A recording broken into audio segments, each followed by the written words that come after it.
Introduction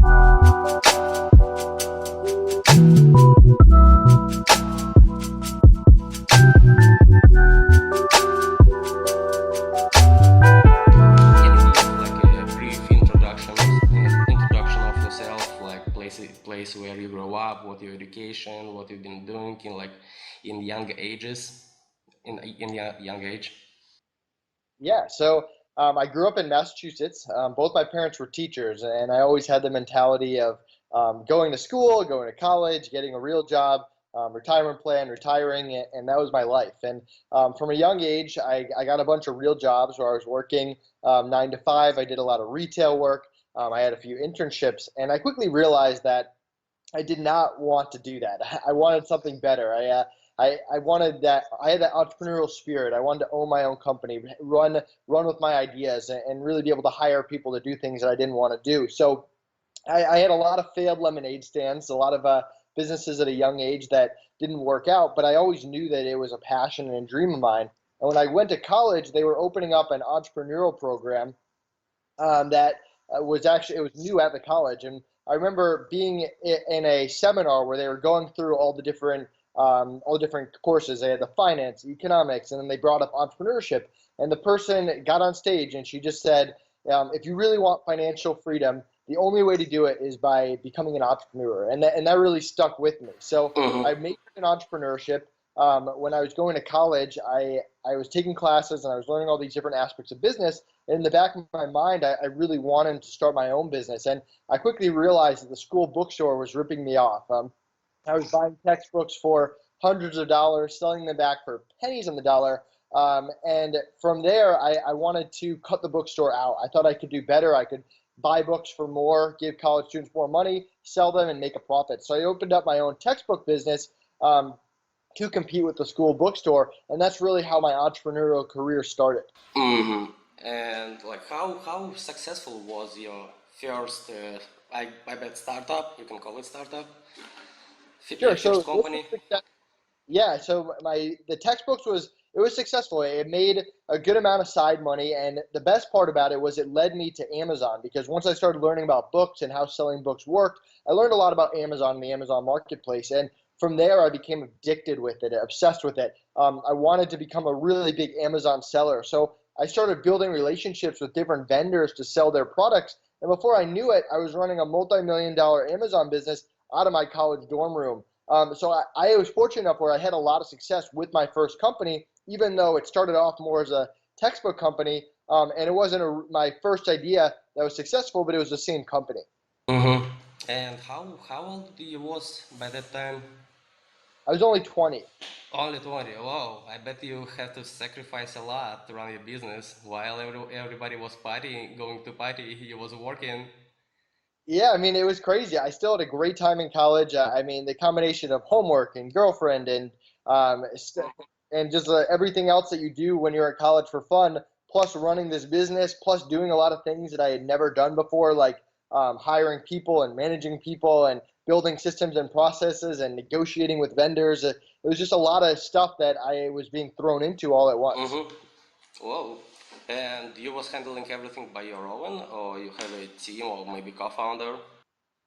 So I started off doing it by myself, and I quickly realized that it became overwhelming. Once I got through my first busy season and I was answering every email, placing every order, I realized I had to hire people. So that's really where I got into hiring. Is I realized how making really good hires makes me look really good. It makes my job easier. It makes me more money. Where making bad hires kind of leads you down a bad path where you're throwing money away and it's wasting more of your time and effort. So I kind of became addicted to hiring and making good hires and creating processes of creating good hires. And that's what really led me to FreeeUp and creating a marketplace for contractors. So that's where originally idea of FreeeUp is starting, right?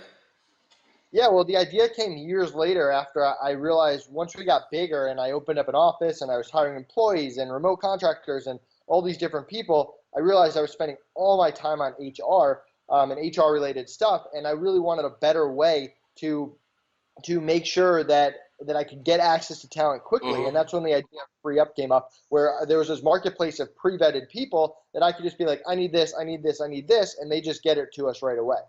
Oh, and so, for example, yesterday I decided to start your own company which will help people hire professionals, freelancers.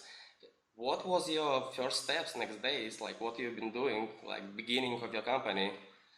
So my background was Amazon, and I knew Amazon well, and I had a core group of good Amazon part-time workers. So I Mm-hmm. started contacting clients and doing a lot of cold lead generation and giving people workers that I knew were reliable that I'd been using over and over. So once these clients hired those workers and had a good experience, then they were like, "Hey, we need bookkeepers, we need graphic designers, we need all this other stuff." And I had built that level of trust where they knew I was only going to give them quality workers from the marketplace. So that's really how it started and really expanded from there to now we offer 50 plus different skill sets on the marketplace and growing. We're not just based on Amazon. We have plenty of clients that have nothing to do with Amazon, nothing to do with e-commerce.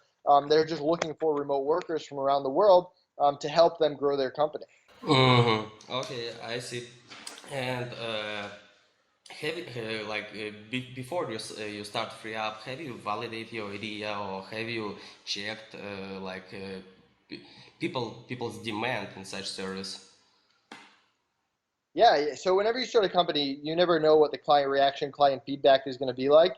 Um, so, I mean, it was a lot of trial and error. I mean, we tried to offer workers. We had a service that we thought we were going to do. We kind of tweaked it. We took client feedback. We developed software. We got a lot of feedback and made a lot of changes to it. And it's still constantly changing. I mean, we're looking to improve the marketplace as much as possible to compete with the other marketplaces out there. We don't want to be a staffing agency. We don't want to be an agency at all. We really want to be a marketplace of top freelancers that just does a better job vetting people on the front end because there's nothing really out there that's like that. That is that fast hiring platform. Mm-hmm. Okay. And so it's like changing all the time, keeping improvement. It's all sounds sort of like. It was at this moment that he knew. He fucked up.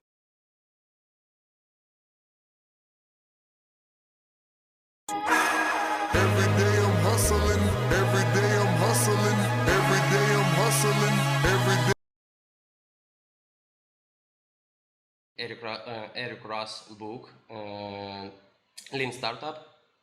Yeah, I follow that to a T. I mean, I actually wrote a book, and part of it's about 50 secrets of bootstrapping companies. You can get it on Amazon called "Free Up Your Business," and a part of it is the same philosophy that I've used, really running a lean business where you're really, I mean, my only expenses are people. I'm reinvesting back into people. I have no overhead. I'm not going out and buying T-shirts for no reason. I'm really focusing on investing money back into the company by hiring good people that can take us to the next level and making sure that I'm maximizing every dollar that I put back into the company.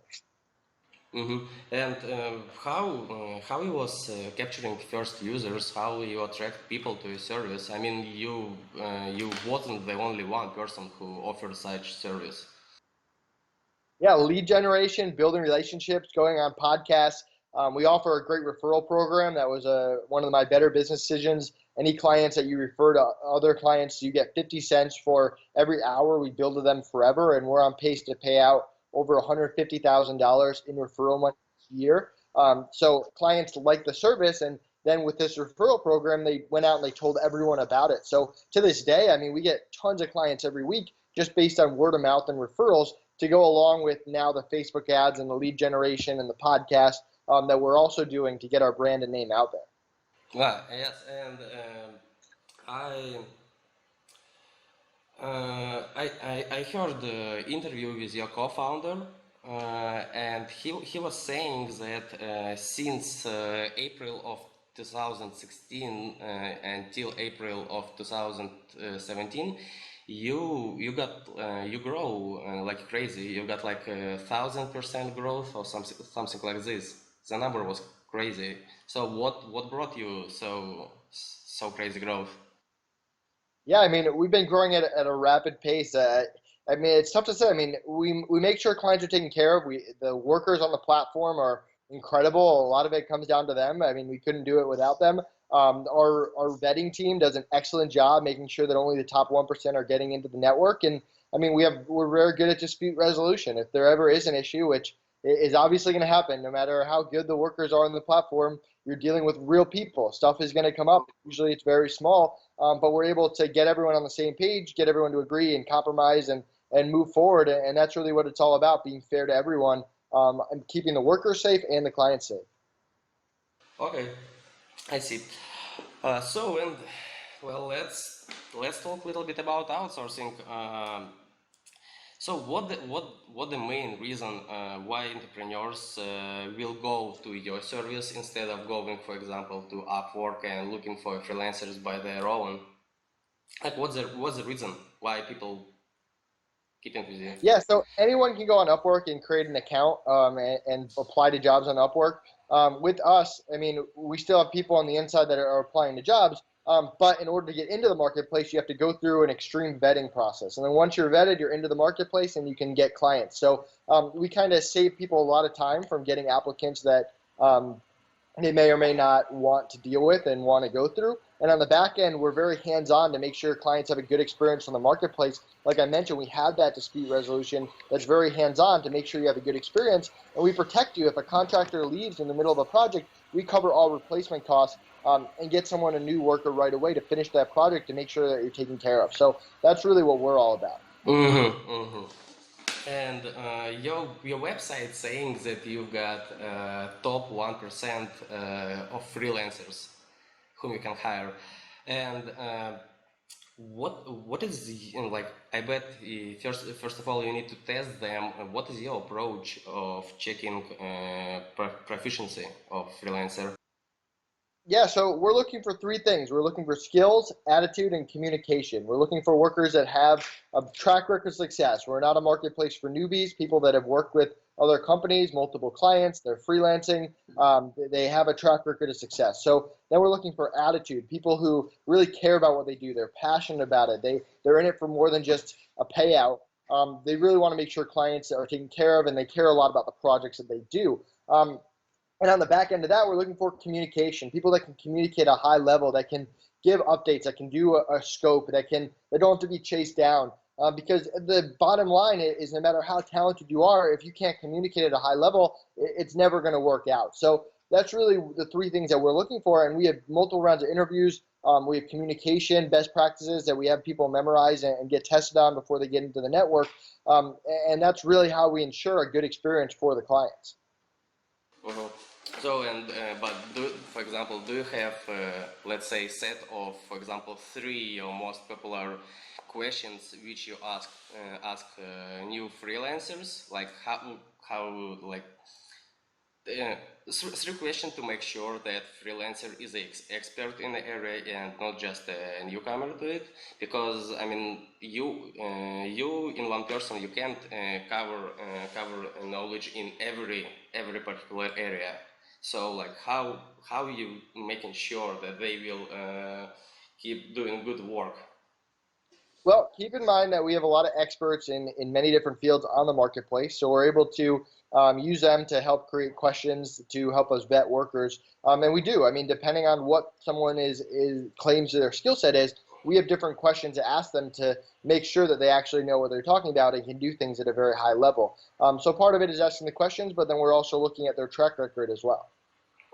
Track is what? Track record, like let's say they run advertising campaigns. What other campaigns that they have run? Okay. So you basically checking their past experience. Exactly. Okay, so in internet there are a lot of rumors that outsourcing is a very risky thing, and that you can get in different troubles like money lost or deadline delays. So what in your opinion, or maybe you have some statistic, what are common risks in outsourcing? So yeah, there is usually like a positive part and a negative part. So what is the negative part of outsourcing in your opinion?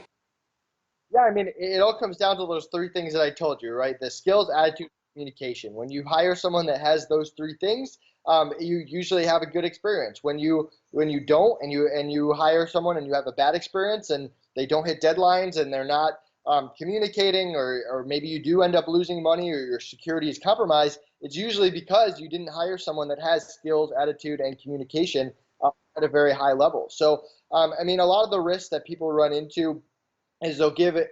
I mean, honestly, I've been doing this for 8 years. I've never really had a security issue. I've never, and the clients of FreeeUp, I've never heard of one. But I've heard outside experiences where someone hires someone randomly from the Philippines. They do no background check. This person maybe has stolen before, and they give them access to their PayPal account, and maybe that person takes some money. Again, I have no firsthand experience, but there's always rumors out there of people getting access and doing something they shouldn't. The biggest mistake that I see are more strategical errors. For example, someone will hire a freelancer they really like, and instead of diversifying and hiring 4 different people, each person to do a different task, so that if one person quits, they're easy to replace, they'll hire one person, they'll realize they really like that person, and they'll just teach them how to do everything and load them up with work and projects. And then that person quits, and how do you ever replace that? How do you go back and it just takes forever to replace that kind of person. So most of the errors that I see and the bad experience I see can be fixed from the client doing something different in their approach to hiring. Mm-hmm. And how you think which industries is how to say is most dangerous for outsourcing? Yeah, I mean, anything that's in like the legal or the healthcare field, anything that has a lot of risk, anything that you're dealing with high sensitive client or customer data and information. But again, I have no experience of any kind of risk. But I've seen other people, or I've heard rumors outside of people having really bad experiences with outsourcing. I mean, a lot of the bad experiences I've had with outsourcing more wasted time and money rather than did any significant damage to my companies. Mm-hmm. Mm-hmm. And actually, again, talking about risks and issues with outsourcing, one of the most popular thing why people trying to avoid it, it's culture difference. When freelancers starting to work with a company and they like basically they on a different level. So how do you meet such problems, or have what you're doing to make sure that again uh, to make sure that people will fit company? Yeah, I mean, I like to hire people from the Philippines. I mean, people from the Philippines, they speak English at a very high level. They understand the U.S. culture, not 100%, but pretty well for the most part. And it depends on the person too. But I mean, that's why most of the workers on the marketplace are from the Philippines. You kind of limit that culture gap, and there always is going to be some. And on the client side, it's really on your end to make sure that you can close those gaps. But yeah, I mean, it's pros and cons. I mean, you hire people from the U.S. and we have U.S. contractors as well. They're usually in that expensive range and they're doing high level projects. But if you're going to outsource, especially for lower level tasks, you have to know that there's going to be some cons to doing it. If you're paying $5 an hour, you're going to have to deal with culture differences and other things that are going to be different than if you hire someone in-house or from the U.S. And except Philippines, what is a popular destination where freelancer is coming? I mean, we've seen contractors from all over. I mean, Canada, Mexico, all over Europe, India. We've seen, although it tends to be a larger culture barrier from India for whatever reason. Not always, but a lot of times. And yeah, I mean, the cool thing about being a freelancer and working remote is you can really be anywhere in the world. Mm-hmm. Yeah, like you guys can be anywhere in the world and work. Uh, but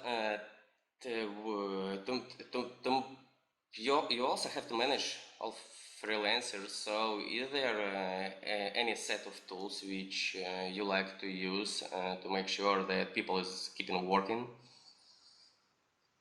I'm personally not a fan of screen sharing software and screen module software. I have a level of trust with the contractors that work for me. I mean, there's stuff out there like Time Doctor. I know Upwork has their screen capture program. I mean, there's lots of different tools. I like to stick more to project management stuff like Trello and Jira. Skype, I use a ton just for communication. Slack is another thing a lot of my clients use. But I mean, at some point, you have to gain some level of trust. And as a business owner, are you really going to go through and look at everyone's screenshots all the time as you grow your company, eventually it gets to the point where you have to have some level of trust in the workers. Well, yeah, I totally agree with you. And well, I have a couple more questions. And one of them is what which books will you recommend for young entrepreneurs, for people who deciding to start their own company? Three of them. Sure. So the book that I'm reading right now is Start with Why, and to me it's really important because a lot of people, they start a business and they're like, I'm in it to make money, or I wanna sell a product, but that's really what you do and how you do it, not why you do it. And establishing why you're doing it, what the purpose of your company is so important. The purpose of FreeeUp is to make hiring easier. Hiring is a headache. It's a pain. Everyone hates doing it. So we want to make the hiring process easier. And if you focus on the core reasons why you're running your business, you're going to have a lot of success, and it's going to motivate the people around you to do a better job and help expand your company. Okay, and any other books? Yeah, I love the Zappos book and the Amazon book just because I'm addicted to e-commerce and really how that works. I mean, I run an e-commerce business just to this day. The other side of it is customer service. From reading those books, you realize how important taking care of your customers is, and it's something that a lot of clients can really take advantage of and improve aspects of their own company to be more customer and client friendly. Okay, and my last question. Usually in the end, I'm asking asking about piece of advice for those who newcomer to startup world. So any piece of advice from you about outsourcing, how to protect yourself from wasting money? Yeah, so my piece of advice is do it slowly. I mean, you're going to have to hire at some point if you grow your business, whether it's today or a year from now or 5 years from now. Eventually, you have to do it. So start small. Think of a project you can take off your plate, little tasks, hire someone for a test few hours. You don't need to dive right in and hire 4 full-time people. You can really go in and just hire someone for some small projects, get some billing under your belt, and then from there, learn from your experiences and move on to bigger and better things. That's how I did it. It's a lot of trial and error, and anyone can learn how to do it effectively. Okay.